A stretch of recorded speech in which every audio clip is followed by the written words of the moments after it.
দেখতে সুন্দরী ছিল, বড় হয়ে সুন্দরী হয়েছে। ও তো খানদানি, অন্য কোনো কারণ আছে ওকে নেবে না।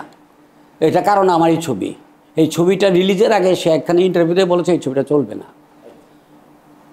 দর্শকরা শুনেছে, যে দর্শকরা শুনে অনেকে হলে জানে না, গিয়ে বলছে ছবি চলবে না, তো মুখে অনেক ডাইরেক্টর প্রডিউসার করেছে নিজের ছবি রেখে চলবো না রিলিজের আগে, ওরা নিয়ে কি ফাঁসাতে পড়ুন নাকি, নেব না।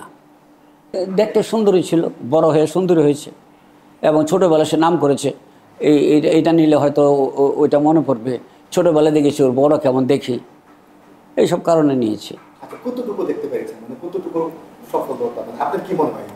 ছবিটা দিঘি অভিনয় খারাপ করে না, ভালো করে। ও তো খানদানি, ও মা অভিনেতা অভিনেত্রী, বাবা অভিনেতা, সেও অভিনেত্রী। তো ছোটোবেলা থেকে দেখে এসছে এবং ছোটোবেলার অভিনয় করেছে, একটু পারদর্শী, তার পরিচিত থাকবেই।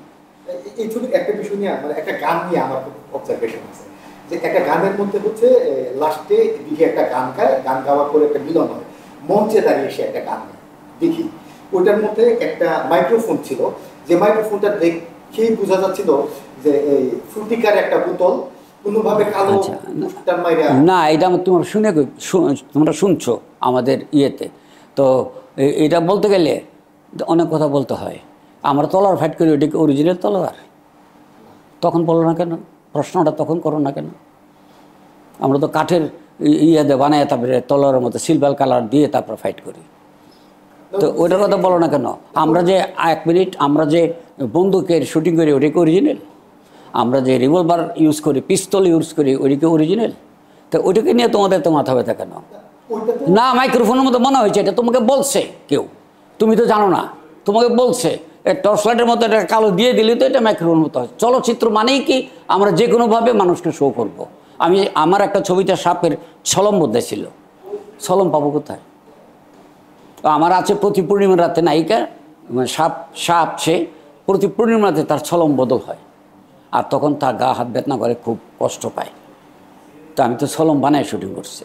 এইটা বলো যে এটা তো ওই কাগজে বানাইছেন, গুড্ডির কাগজে এনে ওইটা লম্বা করে সাপের সার্কামফারেন্সটা যতটুকু ডায়ামিটার এই এতটুকু হলে এতটুকু কাগজ নিয়ে ওখানে পেন্সিল দিয়ে সাপের বডি আঁকলাম, আঁকার পর ওটাতে অলিভ অয়েল মেখে দিলাম পুরো কাগজে। যখন দিলাম তখন মনে হচ্ছে সাপের ছলম।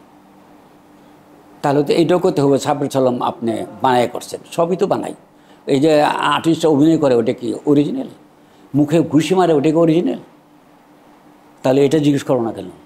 রক্ত কলকলায় পড়তেছে, ঘুষি মারছে, এটা কি অরিজিনাল? না, সবই সত্যি। তুমি তো দেখো না, এখান থেকে আমরা যেটা বানাইছি আমাদের ভিতরে কেউ এটা বলছে, বলাতে এটা প্রচার হয়েছে। দর্শকরা না, তুমি দেখলে কি হবে? দর্শকরা কেউ বলে নাই। তুমি জাহান্নামে যাও আমার কাছ থেকে, তোমার আমার কোনো প্রয়োজন নাই, তোমাকে আমার দরকার নাই। দর্শকরা যেটা বলবে, যদি বলতো তাহলে কথা আমার মনে হয় এটা করে ভুল করছে। ওরা তো বলে নাই, সে ওইটা দিয়ে গান গাচ্ছে, কথা বলছে, ঠিক আছে।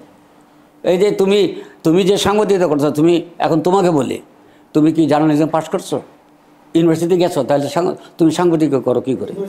এটা তো তোমার দোষ, এটা তো তোমার দোষ। ওই তুমি যেন মাইক্রোফোনের কথা বললা, আমি তো তোমাকে বললাম তুমি সাংবাদিকতা করতে আসলা কেন? আমরা তো জানি ওরা জার্নালিস্ট যারা তারা সাংবাদিকতা করে, তুমিও তো করছো। ওই লাইটের মাইক্রোফোনের মতো তুমিও তো। হ্যাঁ, আমাকে তুমি সৎসাহসের মতো বলতে বললে, আমিও তোমাকে বললাম। তাহলে মানে যাই তুমি বলবা, দেখবা নিজের গায়ে পড়বে কিছু।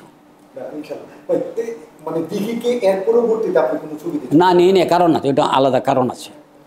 অন্য কোনো নেয় না, কারণ আছে, ওকে নেবে না। এটা কারণ আমার এই ছবি, এই ছবিটা রিলিজের আগে সে একখানে ইন্টারভিউতে বলেছে এই ছবিটা চলবে না। দর্শকরা শুনেছে, যে দর্শকরা শুনে অনেকে হলে জানে না, গিয়ে বলছে ছবি চলবে না, তো মুখে অনেক ডাইরেক্টর প্রডিউসার করেছে নিজের ছবি রেখে চলবো না রিলিজের আগে, ওরা নিয়ে কি ফাঁসাতে পড়ুন নাকি, নেব না। সে তো অত্যন্ত সুন্দর একটা নায়িকার উপযুক্ত ছিল, এইসব কথা বলবে কেন? আশা নেবে না, প্রযোজকরা নেয় নাই, পরিচালকরা নেয় নাই। ভাই আমি ছবি বানাবো, পরে আমার ছবির কথা কইব, ভালো না লাগে, ভালো লাগে নাই, ইন্টারভিউ তো বলবে। ইন্টারভিউ মানেই তো সমস্ত দেশ ছড়িয়ে যাওয়া। এই জন্য আমার ধারণা বাংলা চলচ্চিত্রের এখন পর্যন্ত তুমুল অদ্যাবধি তুমুল জনপ্রিয়।